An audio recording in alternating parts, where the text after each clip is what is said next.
As we prepare for a ceremony at Ground Zero this weekend, Taman Bradley has the latest on the threat. In Washington and New York, a surge of police on the streets as U.S. officials track a specific and credible, though unconfirmed, terror threat. There were specifics, but in that sense, it was credible. But it is, there's no certitude. We don't have the smoking gun. Officials tell ABC News the threat involves a vehicle bomb aimed for sometime between September 10th and 12th, with either Washington, D.C. or New York as the target. Officials say the plot involves 3 individuals, and at least one is a U.S. citizen. Al-Qaeda's new leader, Ayman al-Zawahiri, initiated the plot, officials say. The new leader, Zawahiri, has said he wants an attack around now to avenge bin Laden and to prove that Al-Qaeda Central, the one in Pakistan and Afghanistan, is still alive. A massive search of travel records is underway to figure out who is involved and how far along they are. The 3 individuals suspected reportedly traveled from Pakistan's tribal areas through Dubai to the U.S. in mid-August. New York Mayor Michael Bloomberg, as he always does, took the subway to work today, hoping to send a message that his city is safe. I just think that if I take the subway, people understand that it sort of puts it in perspective that there's always a threat, but there is not any reason why we should hunker down. U.S. officials have been bracing for a plot after discovering documents in Osama bin Laden's hideout in which he calls for a strike against the U.S. on the 9/11 anniversary. Taman Bradley, ABC News, Washington. With New York and Washington on alert with the latest alleged terror plots. The FBI here in Detroit is on standby, ready to respond to anything. Action News investigator Heather Catallo joins us live from the newsroom. And Heather, what are the feds telling you today? Well, Dave, the special agent in charge of the FBI here in Detroit tells me there isn't much they can reveal about this new possible terror threat. But like every tip the FBI receives, they are taking it very seriously.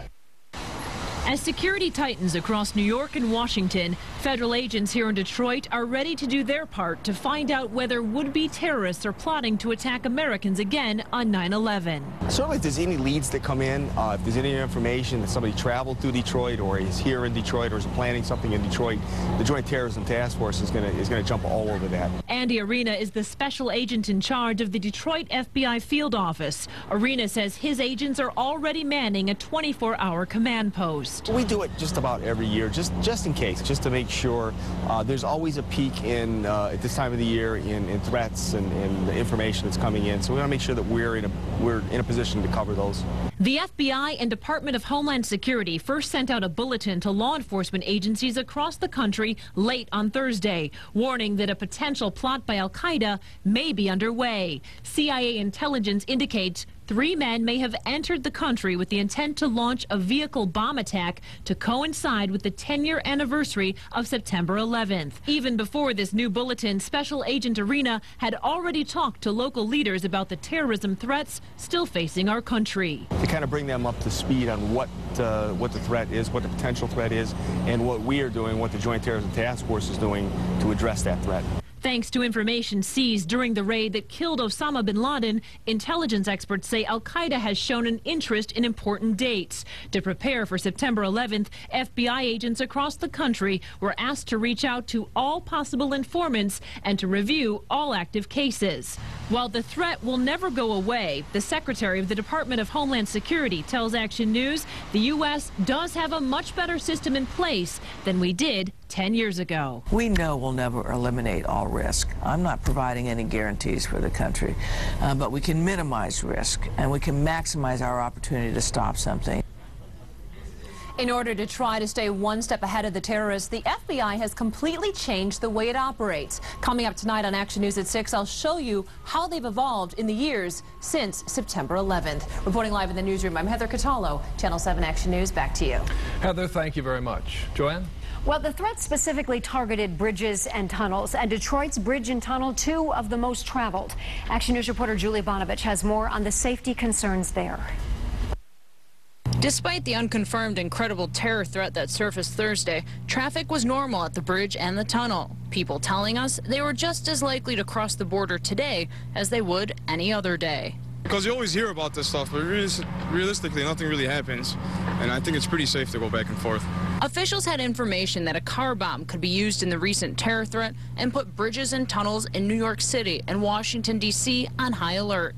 It forced drivers in Detroit to wonder about the Ambassador Bridge or the Detroit to Windsor Tunnel. For people we talked with that were leery about crossing the bridge or taking the tunnel to Canada, it's because that threat was so close to the anniversary date. Oh, well, yeah, sure, you know. Detroit has 836 miles to police when it comes to our international borders. It's an attractive option for terrorists who can try to come in by the bridge, tunnel, or waterways. The Department of Homeland Security telling us today that they encourage Americans to be vigilant when they travel this weekend because it is such an important date and anniversary. In Detroit, Julie Bonovich, Channel 7, Action News. Action News reporter Cheryl Choden continues our team coverage live at Metro Airport. Cheryl, what's the feeling like there? Dave, as usual on a Friday night, it is busy here at the airport, but as for passengers flying tomorrow, September 10th, Sunday, September 11th, airport officials say it is business as usual. But TSA officials are telling us they have added some layers of security. You might see extra canine checks. You might see some curbside checks. You might see more TSA officers on the scene.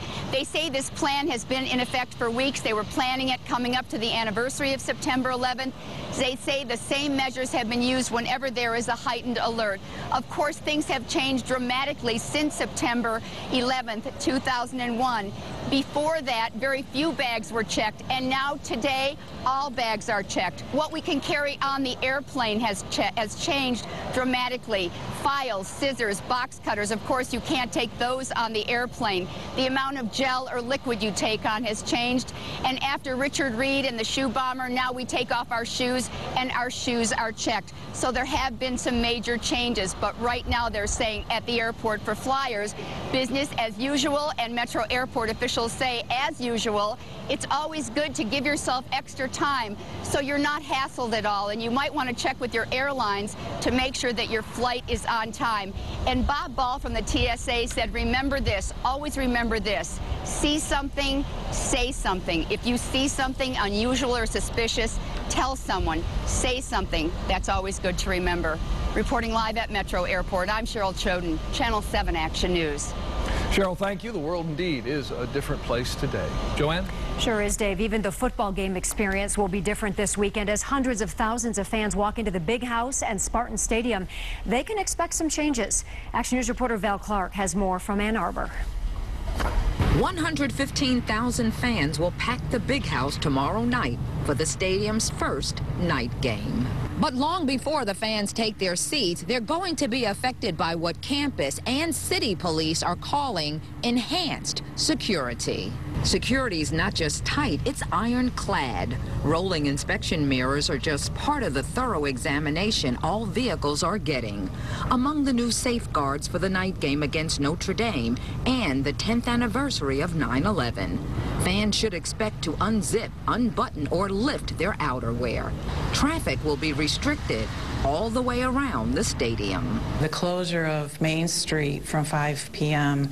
to after the game allows us to create a vehicle-free zone all around the stadium. Tailgaters will have to get their party started a little later. Surrounding parking areas will not be opening until noon, and vehicles will not be allowed to line up on the streets at the entrances to those parking areas in advance. But the stadium at the U of M is not the only one with restrictions tomorrow. MSU's Spartan Stadium is hosting Florida Atlantic and also taking extra precautions. A no-bag policy will be in effect, and that includes no purses, diaper bags, or camera cases.